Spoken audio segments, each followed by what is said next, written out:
Okay, so let's start. So good evening, everyone. Welcome to our panel discussion 2 for the reviewed articles about innovative instructional materials for social studies. I am Jojo, and joining with me as co-moderator is Ruel. He is from Santa Tomas Isabela. He holds a Bachelor's of Science degree in accountancy from St. Ferdinand College in Iligan City, and has also earned 18 units under the Certificate in Teaching program at the Philippine Normal University. In addition, he is licensed professional teacher, having passed the licensure exam for teachers with a major in social studies, although he is not yet pursue a formal teaching role. Currently, he serves as the capital expenditures head under the Financial Control Division at Globe Telecom's head office. We are honored to facilitate this important discussion, and our objective for today is to critically analyze the reviewed articles, assess the effectiveness of various innovative instructional materials, and explore their potential applications in social studies education, especially in junior high school Araling Panlipunan, Grade 9 Economics, which is our selected topic for Project 1. Through this discussion, we aim to highlight best practices, address challenges in material development, and improve insights on how these innovations can enhance students' engagements and learning outcomes. Now, my co-moderator will share his introductory insights for this panel discussion. So, Ruel, the floor is yours. Good evening, everyone, and thank you, Sir Jojo. But before that, allow me to introduce my co-moderator, Sir Jojo Natawanan. He is from Tanawan City, Batangas, currently handling Araling Panlipunan in Hanapol Oriental National High School, grades 8 and 9, for 9 years. Had his bachelor's degree in public administration and governance at the Polytechnic University of the Philippines, and had his certificate in teaching proficiency in the National Teachers College. Finished his Master of Arts in Education major in Administration and Supervision at the Tanawan Institute Incorporated. As we all know, digital resources have transformed education, particularly in teaching social studies. Teachers now have access to various technological tools that enhance learning experiences. With the increasing demand for innovative instructional materials, it is crucial to assess how these digital resources contribute to student engagement and knowledge retention. The reviewed article highlights the role of technology in modernizing social studies instruction.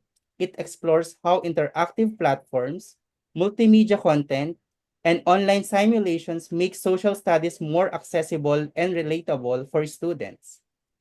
By examining these insights, we can better understand how digital innovations shape the future of Araling Panlipunan education.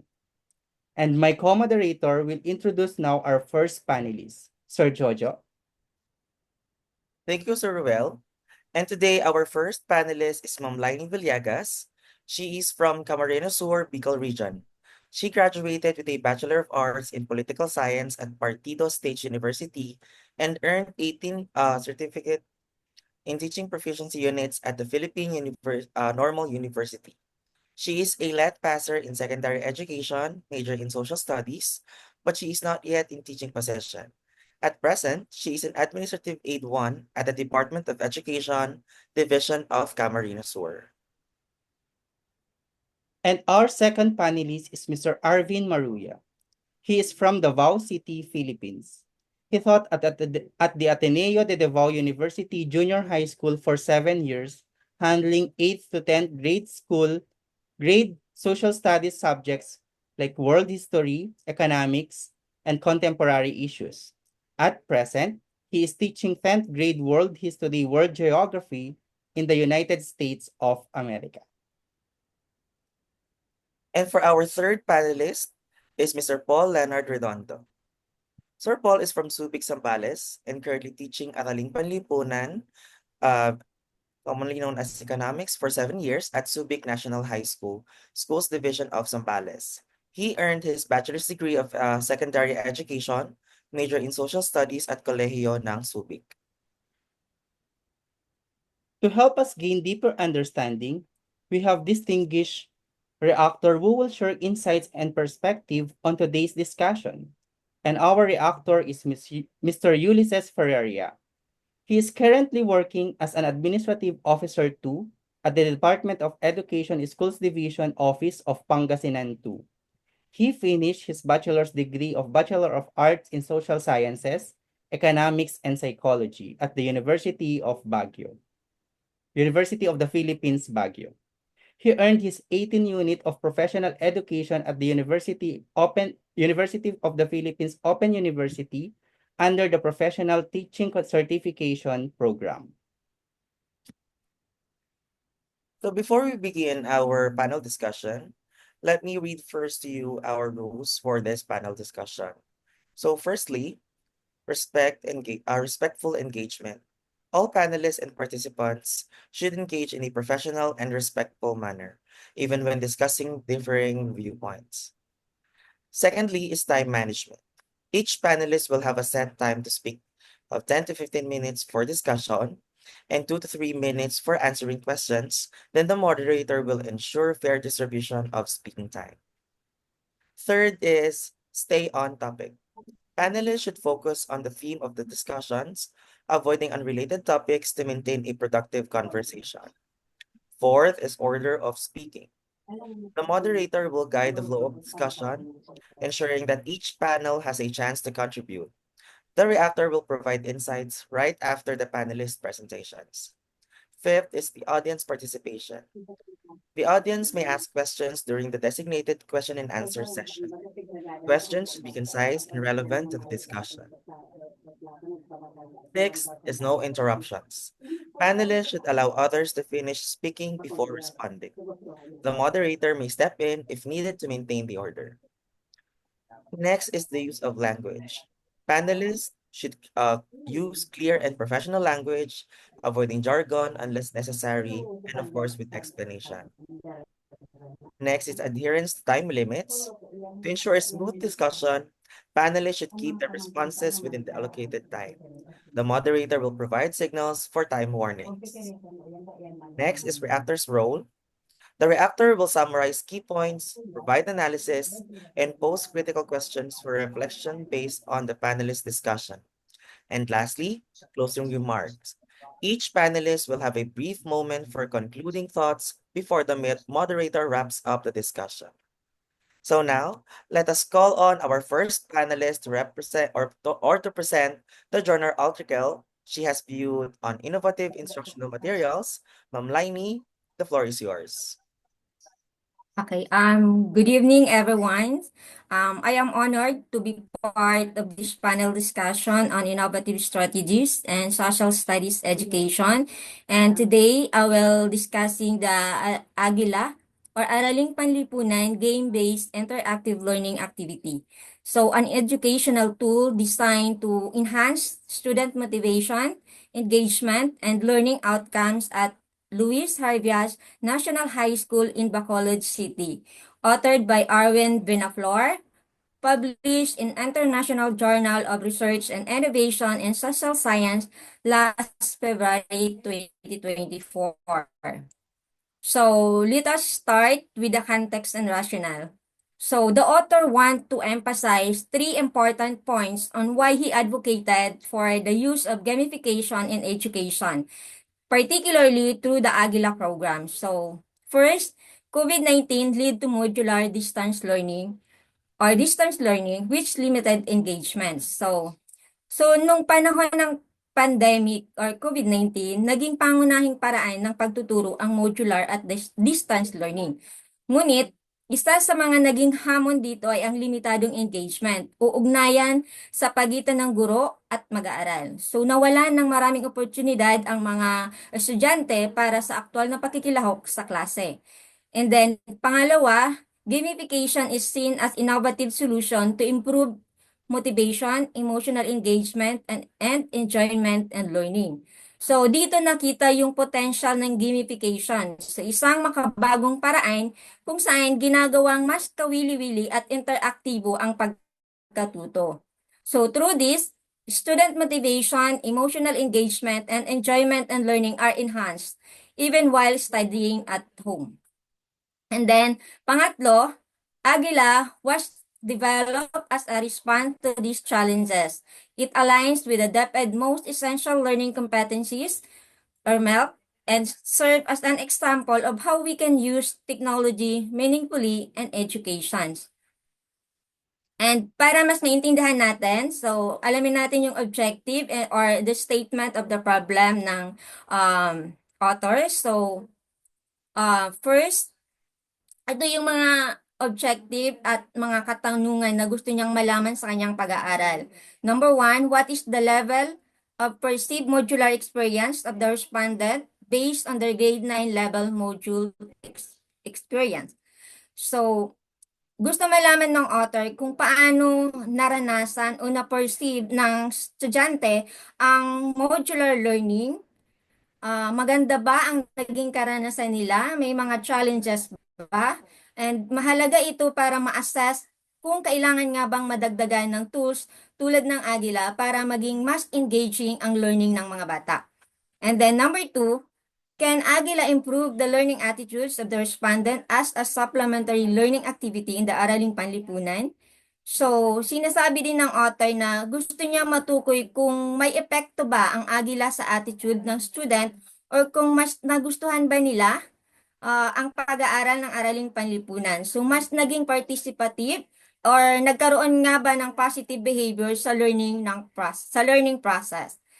And then number 3, can Agila increase the learning motivation of the respondent as a supplementary learning activity in Araling Panlipunan?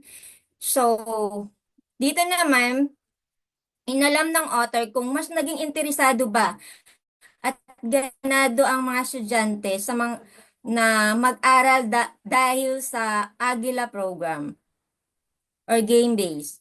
Kasi kapag mataas ang motivation, mas nagiging maganda rin ang resulta ng pagkatuto ng mga mag-aaral. Okay. So next,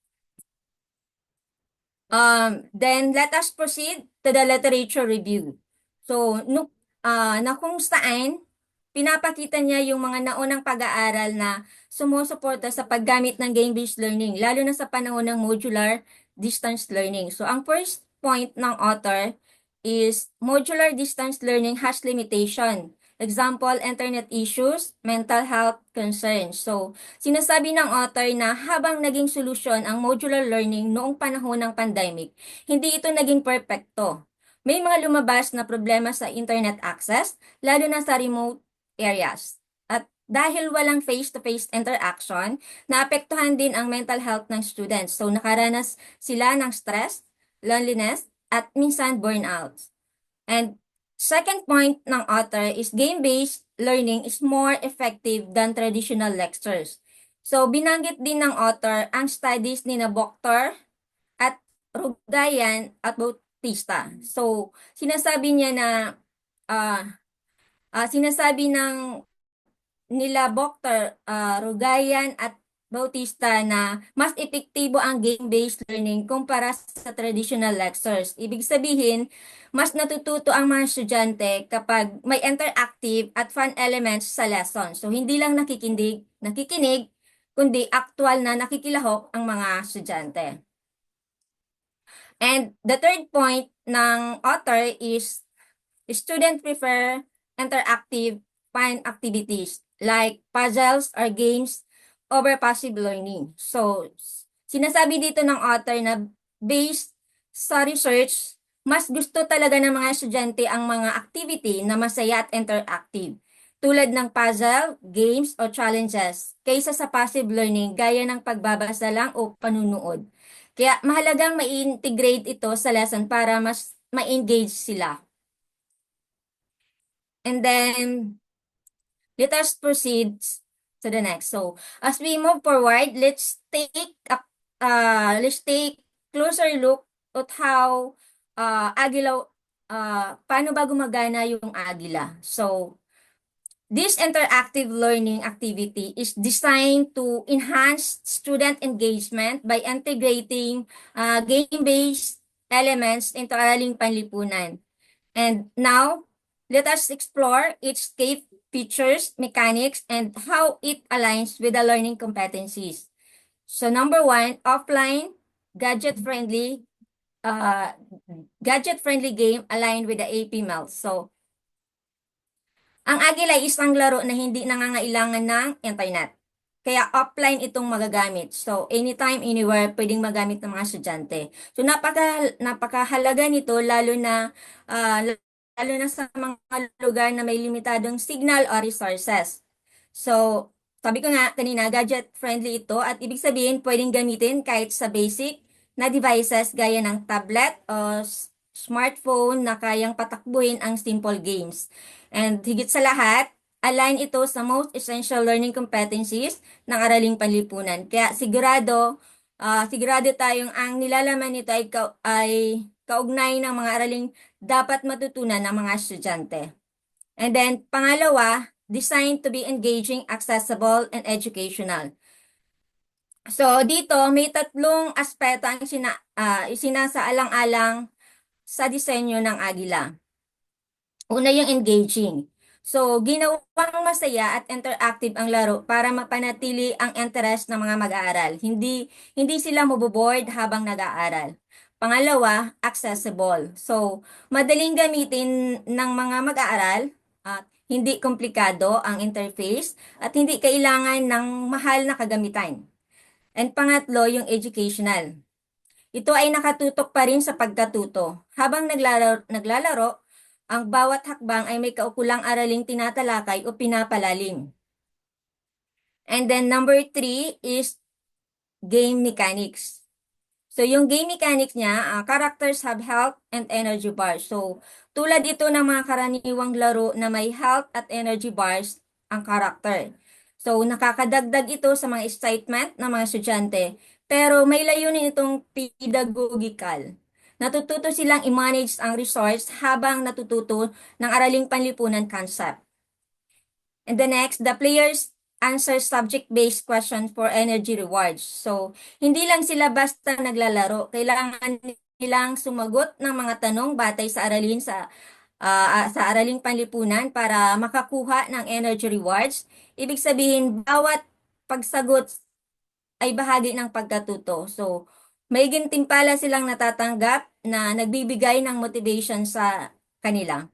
And then the next is includes rest or questions portal and final assessments. So, may rest or questions portal sa bawat yugto ng laro kung saan maaaring magpahinga ang karakter habang sinasagot ng mag-aaral ang tanong. Meron ding final assessment sa dulo, kaya masusukat ng guro kung gaano nakaayos ang pagkatuto ng estudyante. Ito ay mahusay na halimbawa ng formative at summative assessment na isinasama sa laro. And then the last is both instructional materials and assessment methods. So, ang Agila hindi lang larong panglibang. So, ito ay isang komprehensibong tool, may kasamang instructional materials para sa pagtuturo ng konsepto at may assessment methods na makakatulong sa guro upang masukat ang pag-unlad ng mga mag-aaral. Kaya ito ay pangkalahatang solution sa teaching at learning process sa araling panlipunan. Okay, so now that we understand how Agila works, let us discuss the research methods used to evaluate its effectiveness. So this part will outline the study's design, participants, data collection process, and ethical consideration that ensured the validity and reliability of our findings. So, ang ginamit na disenyo ay action research. So, ibig sabihin, ito ay practical na pananaliksik na ginawa ng guro mismo sa kanyang klase upang mas mapabuti ang pagtuturo at pagkatuto. Layunin nito ang agad-agad na aplikasyon ng mga natutuklasan sa aktual na classroom setting, lalo na sa paggamit ng Agila game. Then, ang mga kalahok sa pag-aaral ay ang piling grade 10 students. So, ginamit ng random sampling, kaya walang pinili o pinaboran. So, bawat estudyante ay may pantay na pagkakataong mapasama na nagpapataas ng objectivity at reliability ng resulta. So, pagdating sa process, nag-conduct sila ng pre-implementation. So, bago magsimula ang laro, nagkaroon ng orientation upang ipaliwanag sa mga estudyante kung paano gagamitin ang Agila. Sinundan din ito ng isang modular experience survey para malaman kung ano ang kanilang naging karanasan sa traditional na modules. So, ito ang magiging baseline data. Then, implementations. Students played Agila using mobile or personal computer. So, sa bahaging ito, aktual nang ginamit ng mga estudyante ang Agila game gamit ang kanilang mobile phone or personal computer. So dito, sinusukat kung paano nila tinatanggap ang laro bilang alternatibong paraan ng pagkatuto sa araling panlipunan. And then, nag-conduct din sila ng post-implementation, game-based learning attitude survey. So, matapos ang paggamit ng Agila, sinagutan ng mga estudyante ang game-based learning attitude survey. So, layunin nito na masukat kung nagbago ba ang kanilang pananaw o naging positibo ba ang kanilang karanasan sa paggamit ng larong ito sa pag-aaral. And then, the ethical consideration, informed consent, data privacy, and act compliance. So, dito binigyang halaga rin ng dito binigyan halaga rin ang ethics sa pananaliksik. So, kumuha ang author ng informed consent mula sa mga estudyante o kanilang magulang upang matiyak na kusang loob ang kanilang pagsali. So, sinunod din ng ang Data Privacy Act para mapanatili ang seguridad ng mga personal na impormasyon. Then the analysis, gumamit sila ng frequency, mean, and standard deviation. So, sa pamamagitan nito, masusukat kung paano nga ba ka-epektibo at ka-acceptable ang game sa mga estudyante bilang learning tool. Okay? Then the next. So, we have covered the research methodology. So, let us move on to the result and discussion. So, sa result and discussion, yung una dun sa objective nila, inalam nila yung experience ng grade 9 sa modular learning. So, sinuri nila kung paano nakakaapekto ang modular learning sa engagement ng mga grade 9 students. So, karamihan sa kanila ay sumagot ng uncertain to agree. So, pagdating sa kanilang pagkaka-involved sa lesson, nagpapakita ng katamtamang engagement. Ibig sabihin, bagaman ginagawa nila ang modules, hindi ito lubos na napapanatili ang kanilang interes sa pag-aaral ng araling panlipunan. And then, pangalawa, Agila Learning Attitudes Results. So, matapos nilang gamitin yung Agila, lumabas ang positibong pagbabago sa kanilang learning experience. Marami sa kanila ang sumang-ayon o lubos na sumang-ayon sa mga sumusunod. Agila is easy to use and help them learn or apply knowledge. So, madaling nila itong gamitin at nagbigay ng aktibong paraan upang ma-apply ang kanilang natutunan. Pangalawa is it enhanced understanding of contemporary issues. So, mas naging malinaw at relatable para sa kanila ang mga isyong panlipunan. Then, it's more interesting than lectures. So, naging mas engaging ang pag-aaral kumpara sa traditional na lecture-based approach. And then, Agila's effect on motivation and satisfaction. So, mas mataas ang motivation, mas naging aktibo at interesado ang mga estudyante sa kanilang pag-aaral matapos gamitin ang Agila. And mataas din ang satisfaction level. So, ayon sa survey, nagkaroon ng mataas na kasiyahan ang mga estudyante na may average rating na 4.33 out of 5. So, to summarize, ipinakita ng resulta na ang modular learning ay may limitadong epekto sa engagement. Samantalang ang Agila game ay epektibong nagpalakas ng interest, pag-unawa at motivation ng mga estudyante. And then, the key findings. So, number 1 is the traditional modular learning showed average engagement, student lack sustained answers. So, ibig sabihin, bagamay nagagawa ng mga estudyante ang kanilang modules, hindi ito sapat upang mapanatili ang kanilang interest sa pag-aaral. Ang kakulangan sa interactivity ay naging hadlang sa mas malalim na pagkatuto.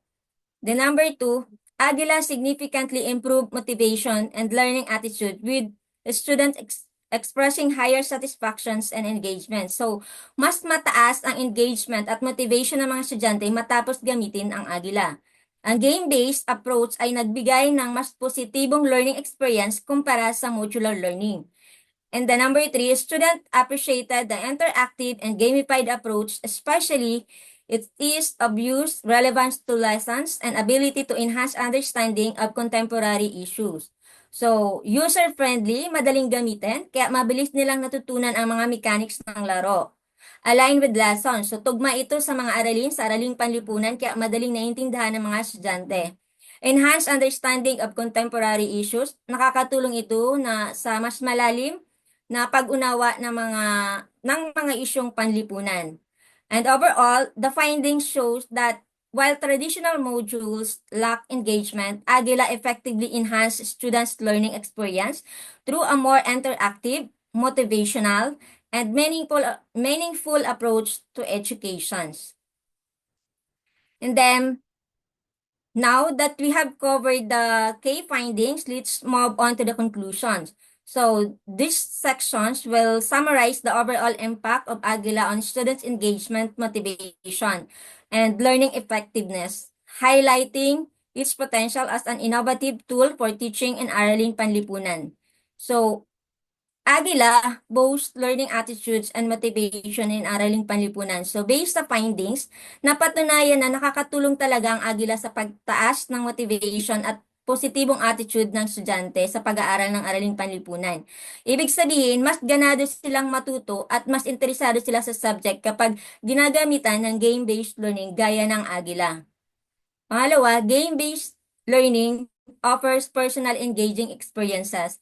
So, ibig sabihin, ang game-based learning tulad ng Agila ay nagbibigay ng personalized na learning experience. Pwedeng matuto ang estudyante ayon sa sarili niyang pace at dahil interactive ito, mas engaging o mas kapanapanabik para sa kanila ang pag-aaral.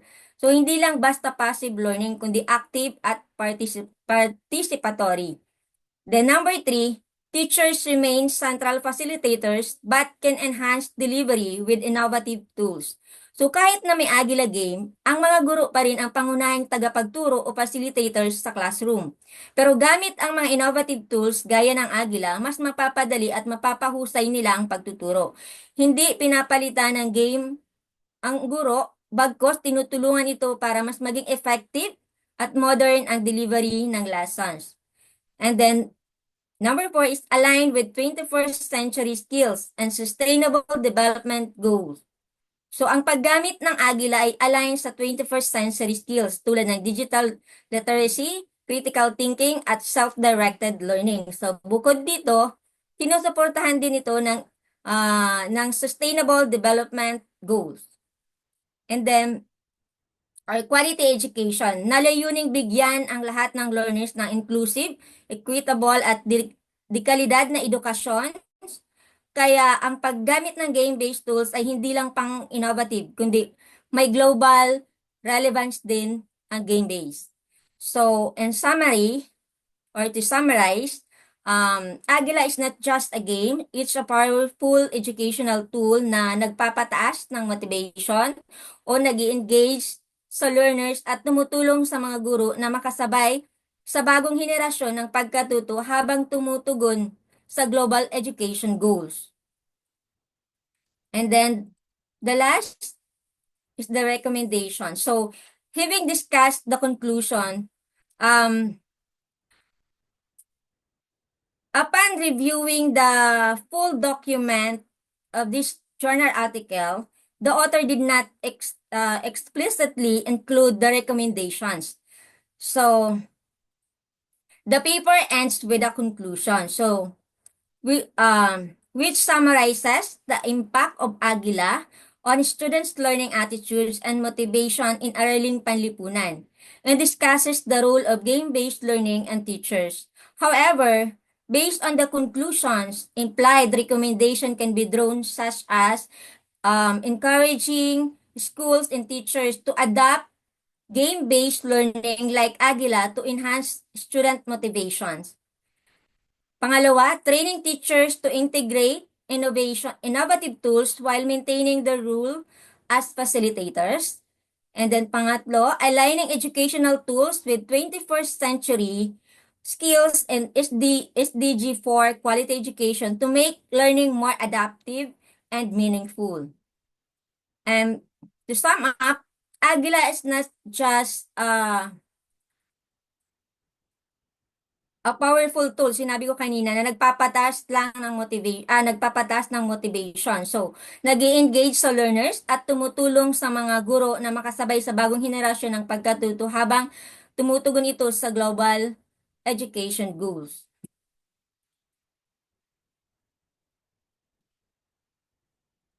So, yun lang po.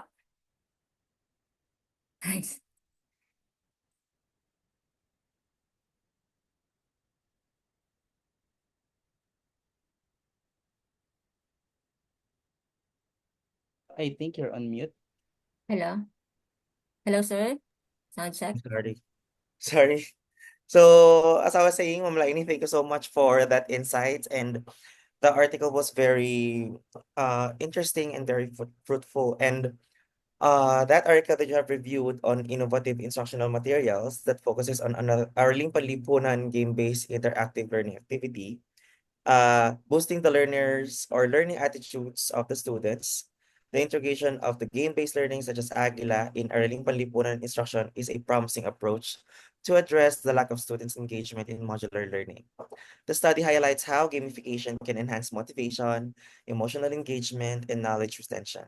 However, it also raises questions about its scalability and long-term effectiveness in different educational contexts. As we discuss this, let's consider both the strengths and possible challenges of this approach. So, Lainey, given the study's finding that students showed improved engagement with Agila compared to modular learning, what strategies do you think that can help sustain the engagement over time and across different grade levels? Thank you, Sir Jojo, for the insightful questions. To sustain engagement with Agila across different grade level, it is essential to continuously update its content to align with student learning competencies, adaptive features such as difficulty adjustment and rewards can keep students motivated. Then teachers training is also crucial to ensure effective integration into the curriculum. And then additionally, expanding accessibility such as offline option and compatibility with various devices can make the game more inclusive. So lastly, gathering regular feedback from students and teachers will help refine the game and maintain its relevance. So by implementing these strategies, Agila can remain an effective and engaging learning tool over time. Thank you.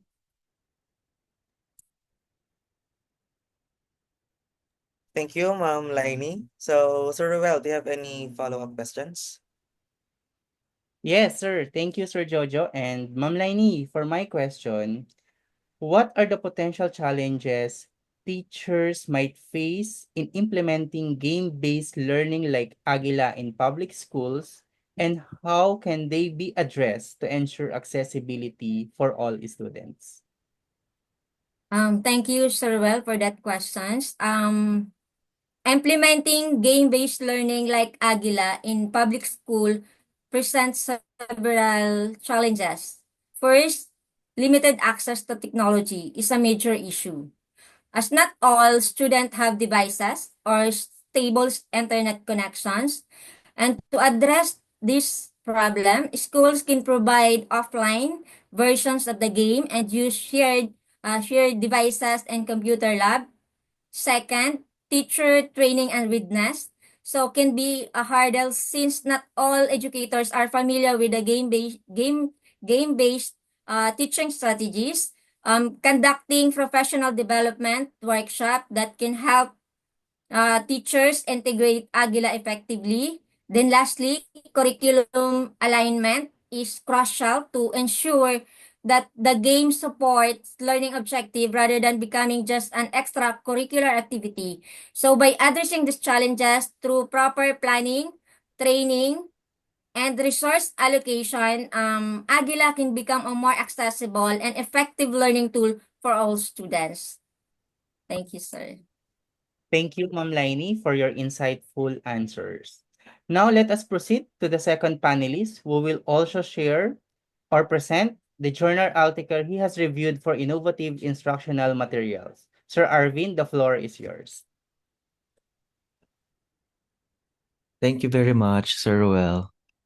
Let me share my screen. Okay, so I'll begin.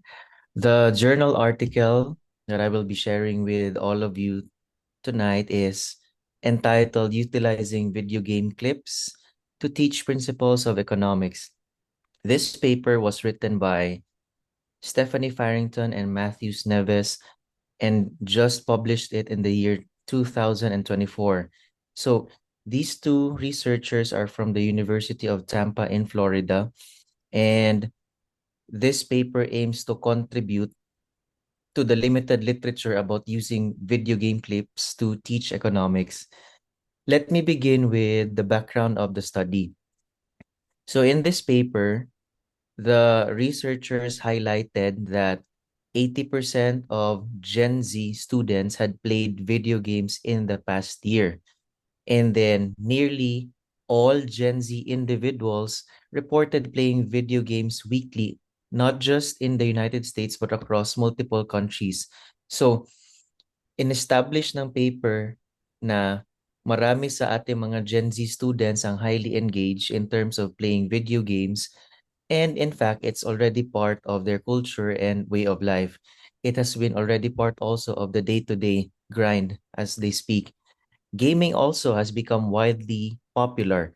If we can see on YouTube, there are a lot of people who are streaming how they game, what they do to game, and they can even earn money from gaming. So the paper highlights also that this could be a potential career path for students after graduation from high school. And since this is a trend, the researchers are proposing why not use it in the classroom as a tool to enhance learning. Companies nowadays also are adapting their business models to enhance social experiences in gaming. So before, when people game, it's just usually 1:1. Maglalaro ng chess online, maglalaro ng adventure games online. But now, business models have mimicked the gaming industry to somehow mirror real life. Kumbaga, there is interaction that's ongoing. You can talk to other people, you can exchange information with other people, you can exchange even culture with other people. So, the paper focuses on Gen Z. So, it tries to delimit the scope na Gen Z lang yung focus. And then, the paper also highlights the following. Since 2003, there are already some studies that focus on experiential learning, but there are no specific steps to describe how teachers can integrate and practice in experiential learning in their classroom. Second point is teaching economics through games has been recognized as more engaging than traditional lectures.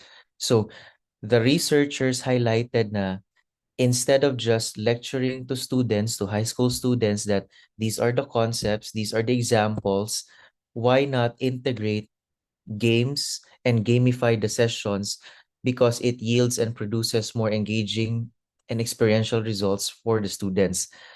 Pero the researchers also identify that there are a lot of games out there in the market. So for purposes of this paper, they just focus on two games, FIFA and Rocket League. So, and one of the gaps that the paper also tried to address is, as what I mentioned in the start, wala masyadong literature to cover what games can teachers use in their respective classrooms. Kaya the paper actually suggests FIFA and Rocket League as starting point. And aside from that, meron ding learning plan na sinali ang mga authors, which they have tried in their respective classrooms and which they are sharing also in the paper. So kumbaga, This is not just an action research. This is also a module which is equipped with a learning plan which teachers can readily implement inside their classrooms. In terms of literature review that the journal has presented, it cannot be disputed that gamification really has an effect on student engagement and learning inside the classroom. Times have changed. Kaya nga kanina present ko yung generational cohorts from the baby boomers to the millennials to the Gen Z because each generation has their specific characteristics. It just so happens na itong Gen Z, as what is highlighted in the underlined text in my PowerPoint, the research highlights that this generation of students that we have are more inclined to learn with the use of media like movies, televisions, and video games. How much more na lang yung Generation Alpha, yung sumunod sa Gen Z. So that's another study that maybe we can do in another conversation. So anyway, for the methods, the two researchers from the University of Tampa highly suggested incorporating gaming into the curriculum without requiring students to play the game themselves. Because the challenge that these authors see is mag-i-introduce si teacher ng game, hindi naman alam ng karamihan ano yung game na yun. So, in the learning plan that they presented, the students are not required to actually play the game itself. But instead, the students will watch a 1 to 3 minute video clip of how the game works, and then they will process the experience. In that way, it eliminates the burden on the teacher on trying to explain the game itself and on students on trying to master the game also. So, diretso na pagtahak ang pagtuhog sa concept at the same time saving din po siya. So, in the game that the authors presented, there are microtransactions that are involved. And what are those microtransactions? Pagbibili ng cosmetic skins, in-game currency, the loot boxes, battle passes, pay-to-win items. Like say for example, doon sa isang game na nirecommend nila, which is the FIFA soccer game. Actually, ang main objective lang ng FIFA soccer game na pinopose nila is you have to choose a player. But every player has their strengths and weaknesses, and you're only given limited resources. So if you choose player A, then you have to make a choice. But you cannot select all the players because yun nga, the concept of scarcity is you can only select a limited amount of people to be in your team. Now, in terms of decision making naman, it will train the students. Why did you select player A, then player B, and player C? So this teaches the students opportunity cost. This teaches the students about every decision as a trade-off. So when I first read the paper, sabi ko FIFA, nako soccer. So hindi lahat ng estudyante inclined sa soccer, hindi lahat interested sa soccer. Masyadong marami pang gagawin para mapaintindi sa students ang game ng soccer tapos ito pang game nito. So it's quite simple, plus the instructional video that they cited in their learning plan is only maximum of 4 minute stops. So at least it can just be used as a tool, as a springboard for the discussion. Yung isang game naman, which is Rocket League. For Rocket League, it's just the same concept with FIFA. You're building your own car, but you have to choose and select the materials that would go with your car. Aling design ba ang gusto mo?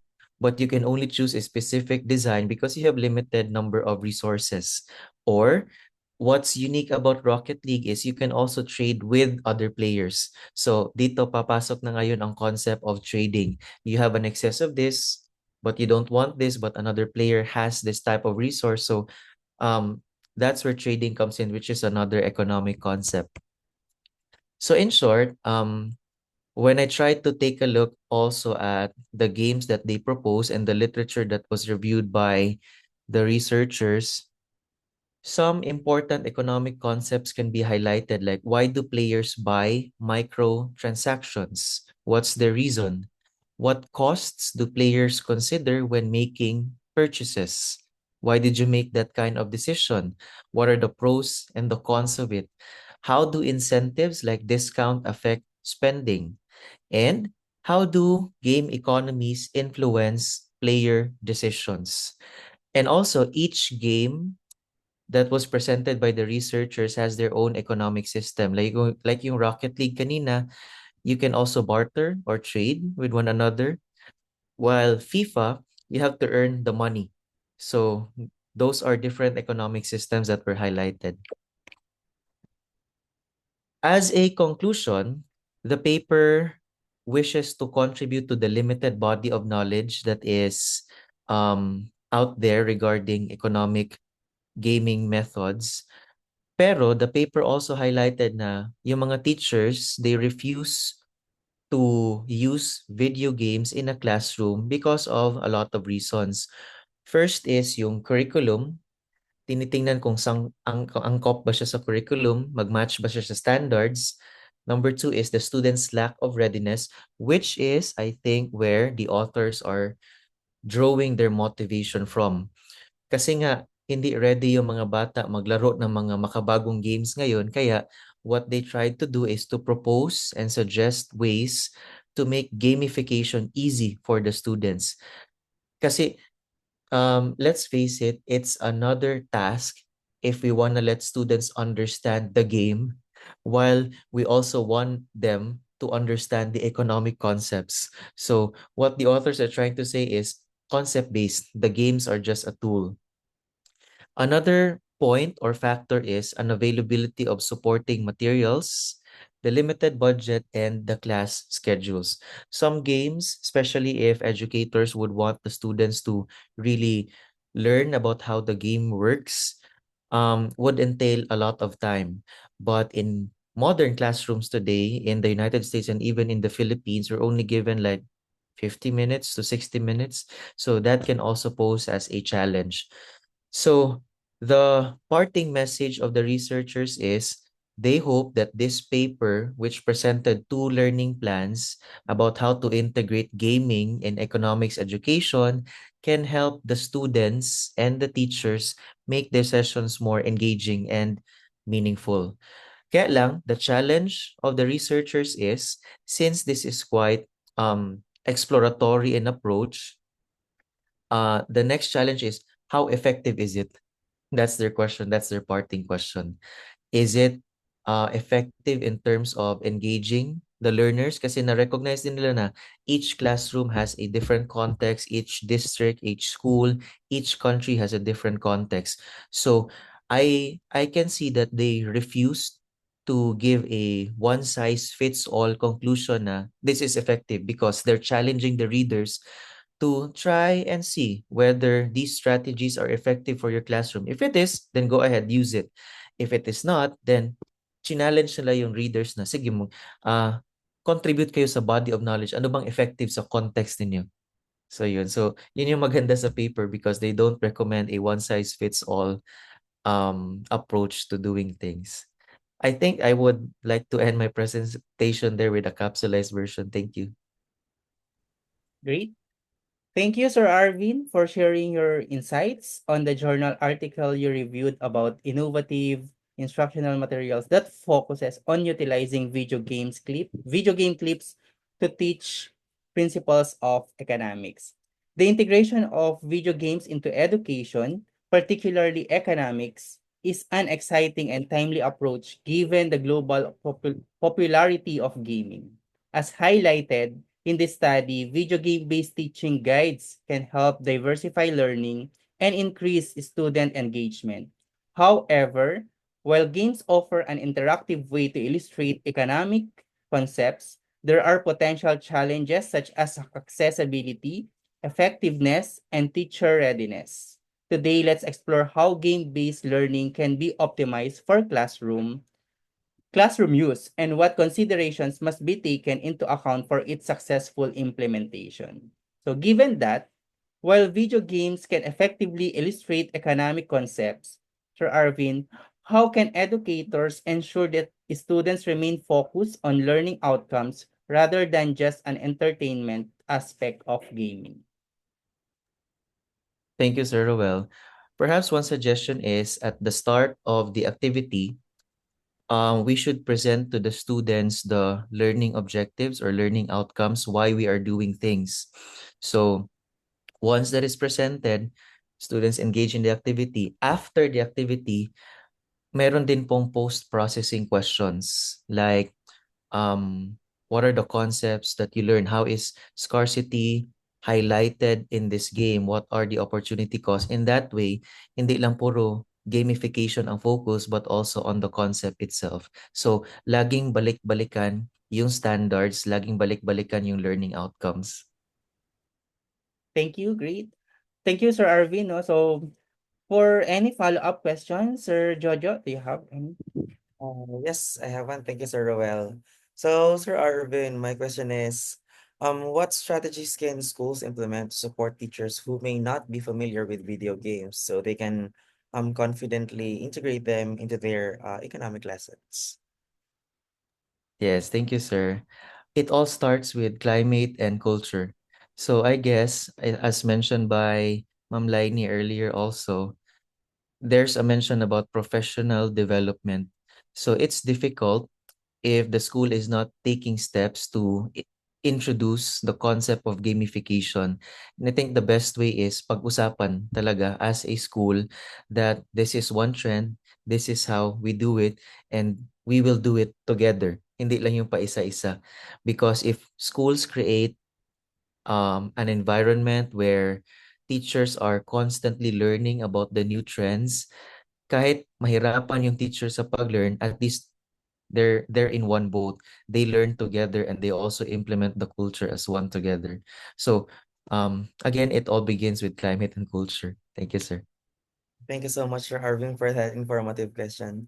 So now let's proceed to the third panelist, who will also present the journal article he has reviewed on innovative instructional materials. So, Sir Paul, we are now giving the floor to you.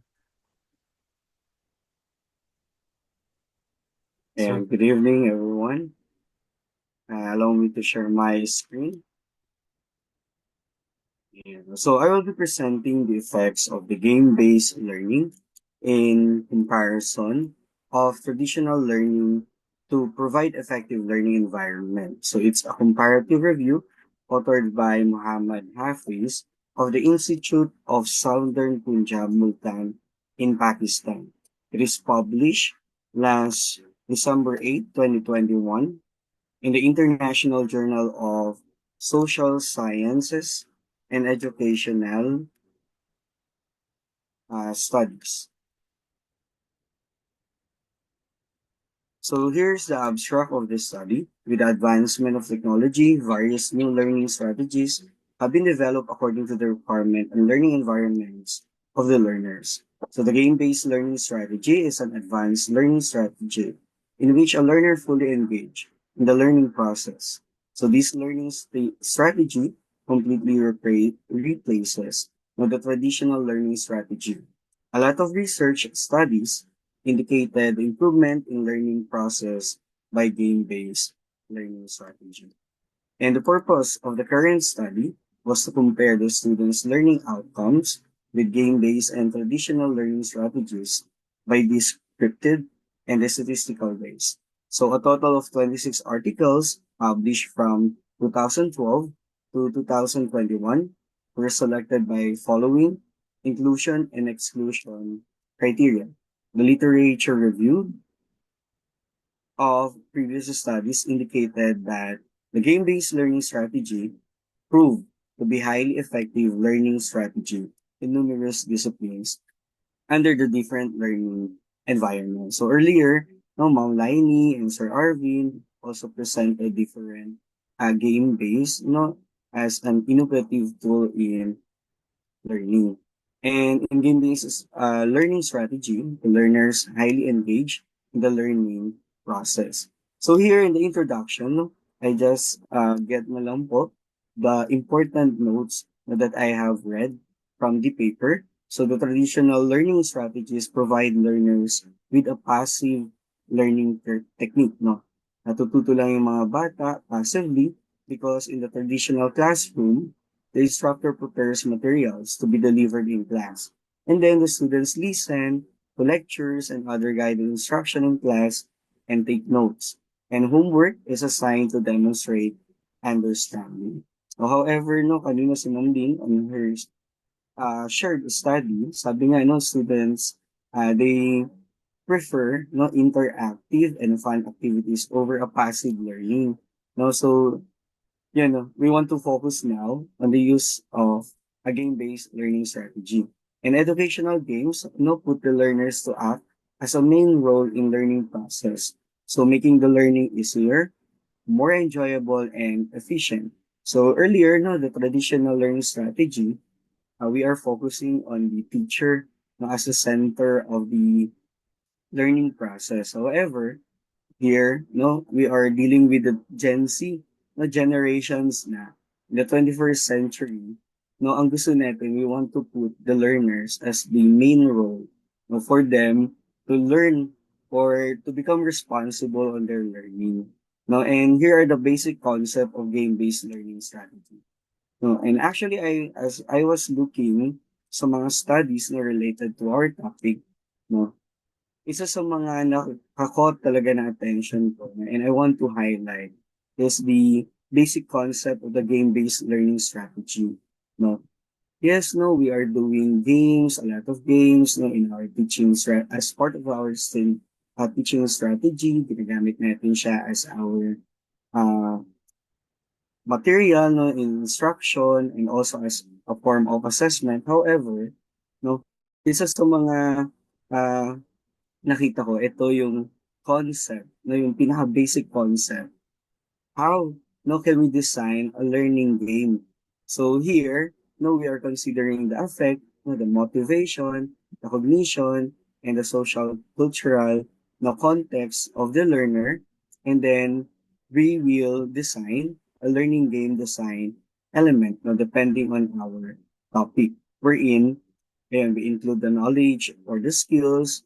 Tapos since game siya, no, merong reward system, no, the incentive system. So, may nananalo, may medyo hindi nananalo, or may natatalo.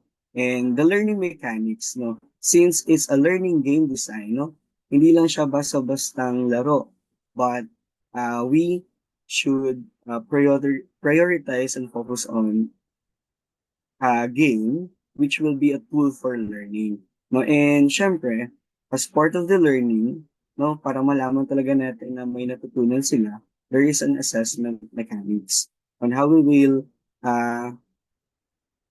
measure, no, the learning of our learners. So meron din siyang aesthetic design, no, may narrative, and ito may mga additional siguro ng musical score, lalo na kung ito po ay digital yung ginagamit.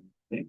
So here, no, magkakaroon tayo ng affective engagement, no, behavioral engagement, no, cognitive engagement, and not only yung tatlo lang na yon, we will also have a social and cultural engagement. So, bilang mga guro, no, ng araling panlipunan, I believe, no, na mahalaga that we also include, no, i-emphasize din yung social and the cultural engagement.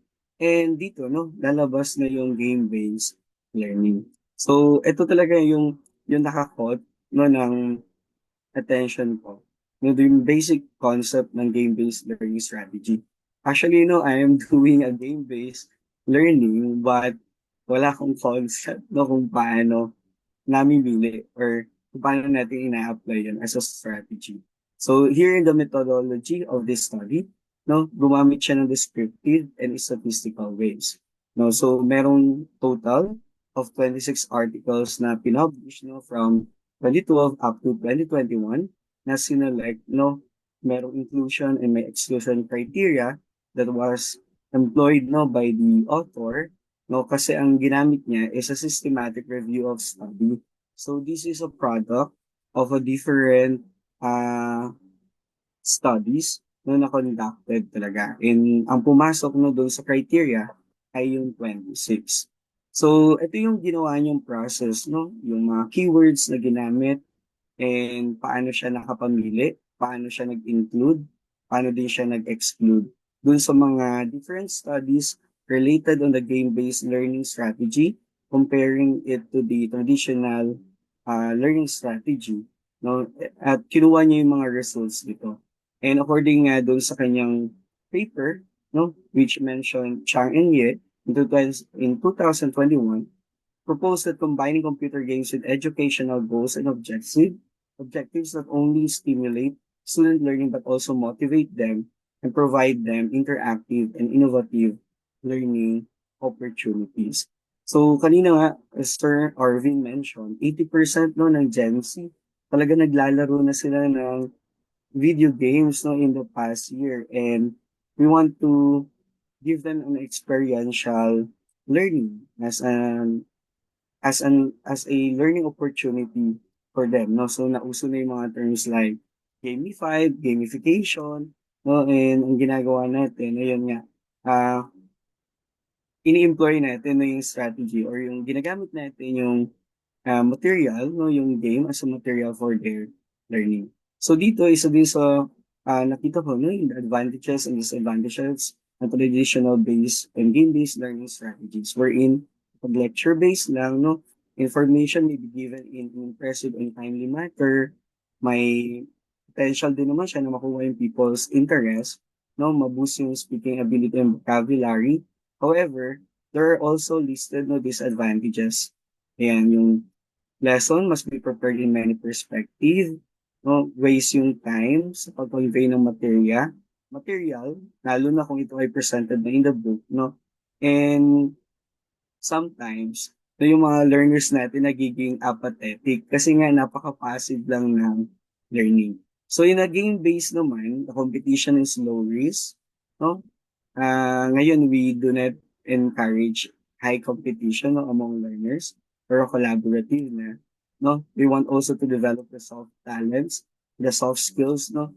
Lalo na yung sa social emotional development nila.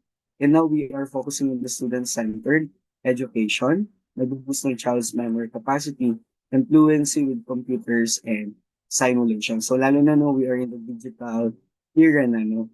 Wherein ine-encourage na tayo na magkaroon ng ICT.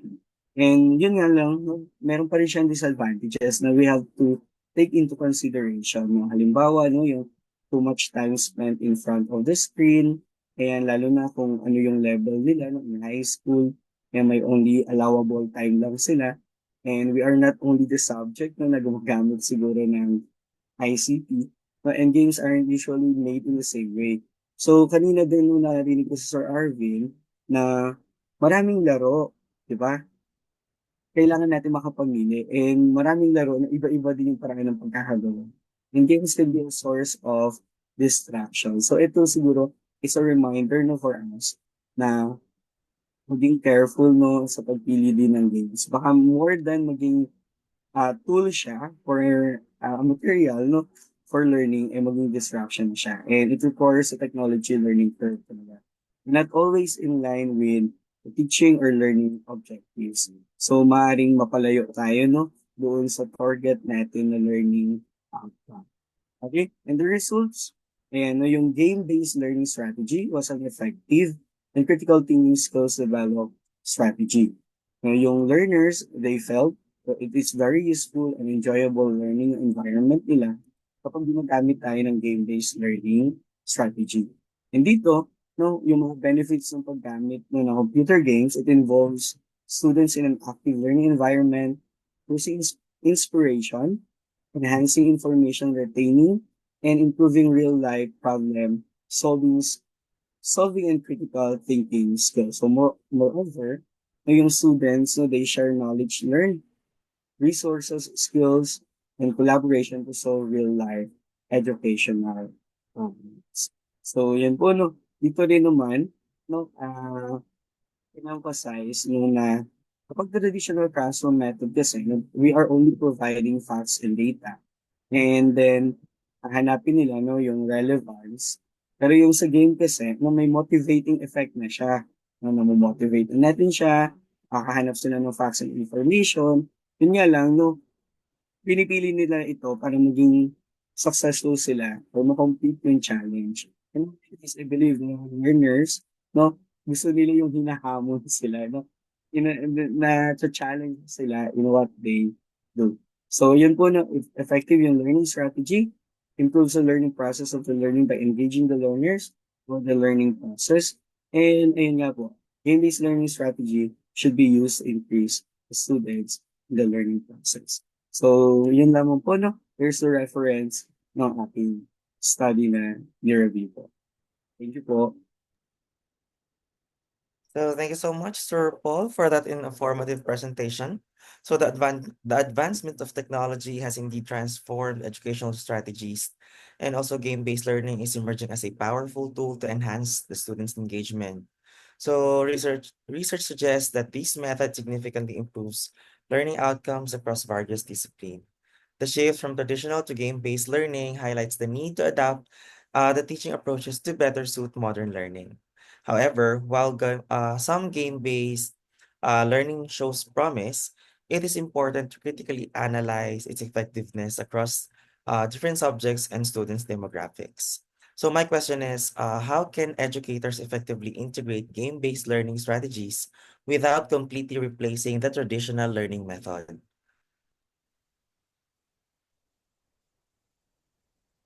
Ayan. Thank you, Sir Jojo. No? And I believe naman, no, na kapag nagturo tayo, siguro, here in the Philippines, no, in the context of the Philippines education, we can combine, no, the traditional and integrate din talaga, no, yung game-based. However, yun nga, no, yung basic, no, na framework, no, sa paggamit ng game-based learning strategy, no, para carefully makapamili tayo and mag-align talaga siya dun sa ating learners objectives, no, or the outcomes of our learning process. So, kailangan din natin mamili kung ano yung laro na pwede nating gamitin, no, na talagang aligned, no, doon sa magiging topic natin, no, doon sa pamantayan na ginagamit natin, no, based on our curriculum guides or the most essential learning.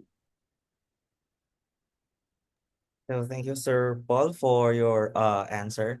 Sir Ruel, do you have any follow-up questions?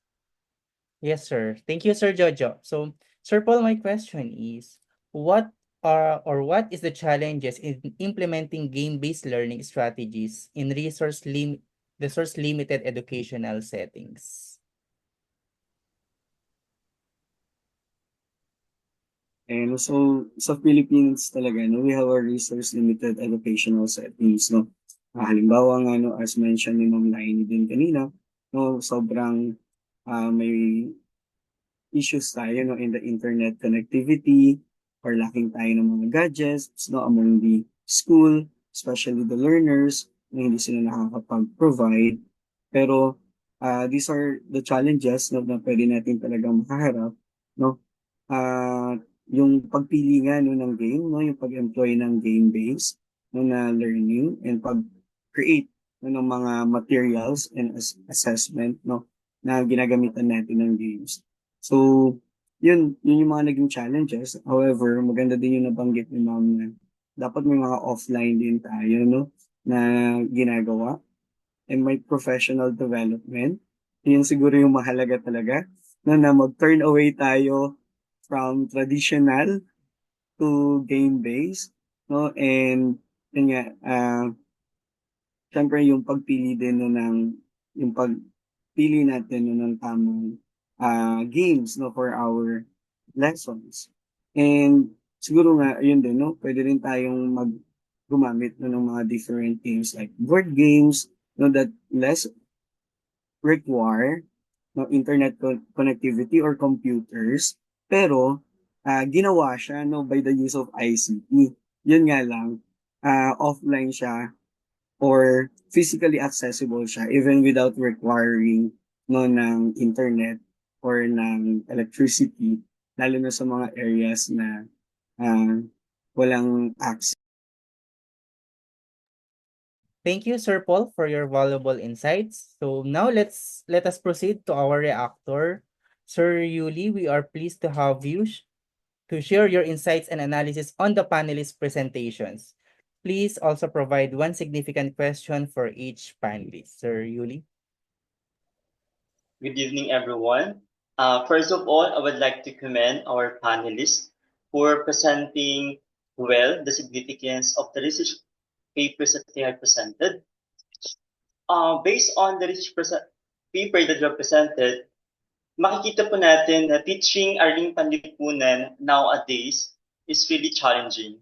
Kaya kailangan natin mag-isip as educators on the new strategies on how we can deliver well the concepts of economics, for example, and to provide a high quality education. So let's proceed to the first one, kay Ma'am Laini. The Aguila-based learning initiative presents an innovative approach to enhancing student engagement in Arling Panlipunan. The study highlights its positive impact on motivation, yet it also reveals challenges such as accessibility and teacher readiness. While gamification fosters interactive learning, its long-term effectiveness depends on curriculum integration, continuous content development, and addressing the digital divide. To maximize potential, Aguila should complement traditional teaching methods rather than replace them, ensuring a balanced and inclusive learning experience for our dear learners. While Aguila shows positive results in boosting student motivation, my question for you, Ma'am Laini, do you think game-based learning alone is enough to improve students' academic performance in Arling Panlipunan? Or should it be combined with other instructional strategies? Okay, thank you for Sir Yuri for that questions. Game-based learning, as seen in Aguila's success, is an effective tool for boosting student motivation and engagement. So once students are motivated, positive learning outcomes become evident. However, it should not stand alone as the sole instructional strategy in Arling Panlipunan. So while games enhance participation and conceptual understanding, depth learning requires a holistic approach that integrates other strategies like inquiry-based learning, collaborative discussions, and experiential activities like fieldwork or case studies.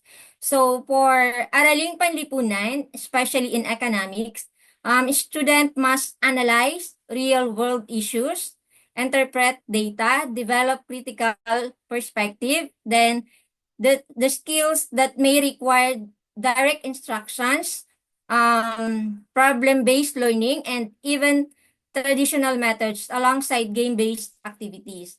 So therefore, game-based learning is a valuable supplement, but for sustained academic performance, it should be combined with diverse instructional strategies that cater to different learning styles and ensure deeper comprehensions. Thank you, sir. And like the way you said the phrase valuable supplement Agile is. So let's proceed now to the second panelist, Sir Arvin. The integration of video games into economics education is a forward-thinking approach that acknowledges the changing landscape of student engagement.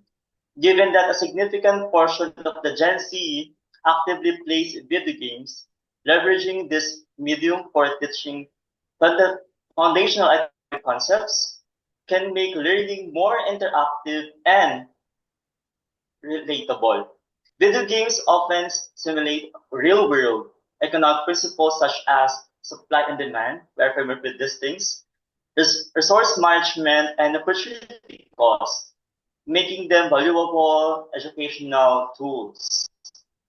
However, while this method has the potential to enhance student learning, challenges may arise, such as accessibility to game resources, ensuring alignment with curriculum objectives, and addressing concerns about screen time.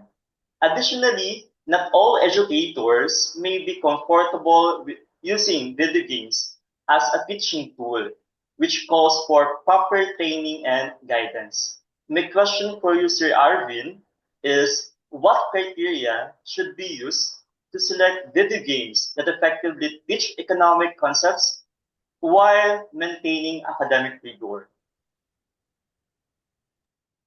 Thank you, Sir Yuli. I would like to re-echo the things that were shared by Ma'am Lainey and Sir Paul in their presentations also earlier. The number one criteria in selecting video games to be used in the classroom discussion should always be, is it based on the standards? Does it complement the curriculum? Because if that question alone is answered, I think all the other factors will come into place. Like the second one would be, yes, if it's based on the standards, is it relevant to the school's context? Kasi mahirap naman pipili ng video game na kinakailangan ng masyadong high-end requirements, but the context of the school cannot cater to the high-end requirements also. So there are tons and millions of video games in the market. It's just a matter of selection. So part of the selection is aligned to the standards, relevant to the school's context. Number three, is it time-bound also? Will the schedule of the class, schedule of the scope and sequence and competencies of the school be able to cater the demands of the game? And finally, adaptability. Are the teachers prepared to implement the game in class? Are the students prepared also to play the game in class? So I think those are the four crucial factors to consider. Thank you, Sir Yuli. Tama po kayo dyan, Sir Arvin, no? Hindi po tayo basta-basta namimili ng isang game. Dapat meron tayong basihan. And we have the standards. Let's proceed now to our last panelist, Sir Paul. The study highlights the growing importance of game-based learning as an innovative strategy that enhances student engagement and learning outcomes. The increasing integration of technology in education has paved the way for methods that cater to diverse learning environments, making education more interactive and student-centered. The review of multiple studies further reinforces the effectiveness of game-based learning across various disciplines. However, while game-based learning is indeed a promising approach, the claim that it completely replaces the traditional learning strategy may require further scrutiny. Traditional methods still play a crucial role in providing structured learning, critical thinking, and in-depth discussions. A balanced integration of both strategies may be more beneficial rather than a full replacement. Additionally, challenges such as accessibility, teacher preparedness, and assessment methods should be considered when implementing game-based learning in different educational settings. My question for you, Sir Paul, what factors determine the effectiveness of game-based learning strategies in improving student learning outcomes across different subjects?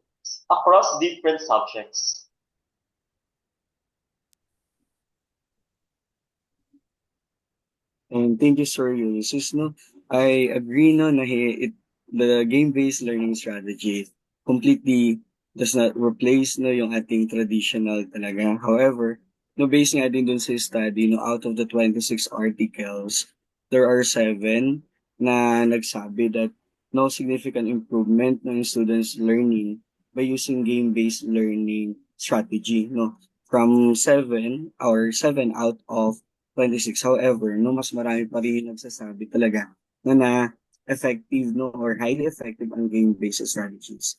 No, in the effectiveness naman, siguro ang una talagang tinututukan natin no if there is an increase on the learning achievement levels no, ng students no doon sa pagkatuto po nila no in the affective no in the behavioral no in their skill and in their cognitive no and yun nga in-include na rin natin no in AP yung social cultural engagement nila. And aside from that no siguro makikita natin na effective yun if titingnan natin siya holistically no na hindi lang tayo on the learning outcomes but the experiential learning as well. No, ano ba yung experience ng mga estudyante no while they are learning. So some of the articles, no, yung description or the outcome of the study. Ang sinabi nila dito, for example, no, there is a higher level of satisfaction among the learners during the learner process, and nagkaroon sila ng enjoyment, no, and engagement, no, mas naging engaged sila, no, while they are learning with fun, no, and mas naging efficient sila, no, in studying. And syempre, may mga mas naging interesado, no, in the topics. So nga, sabi ko yung economics, no, most of the times, no, uninteresting sa mga learners natin yung mga topics. However, if ginagamitan natin ng game-based siya, ay mas makaka-achieve tayo ng higher level of achievement. No? But, siguro hindi pwedeng araw-arawin na magpa-game base. So, bukod sa mapapagod tayo ng teachers, na mapapagod din yung learners. So, siguro with the right amount lang din ng strategy, no? Yun yung mas magiging effective din. No, doon sa mako-consider natin effective yung game. Thank you, Sir Paul. Totoo po yun, no? It's very important to consider the side of our learners. So, again, thank you po sa ating mga panelists for tonight's panel discussion. Let's go back to our moderator. Thank you, everyone. Indeed, this is a very productive and very informative panel discussion. So thank you to all our panelists for sharing their knowledge and experiences. And of course, for our audiences, thank you for your participation. And we hope this discussion has provided valuable insights into how digital resources can enhance learning outcomes through innovative instructional materials, especially in teaching Araling Panlipunan, which is in grade 9 level. Yeah. So thank you, Sir Jejo, and thank you to all our panelists, and of course to Sir Ulysses, our reactor. So let's continue exploring and integrating effective digital, innovative instructional materials to make economics more engaging and meaningful for our students. Thank you once again, and have a great evening to everyone. Thank you. Thank you po. Thank you, everyone.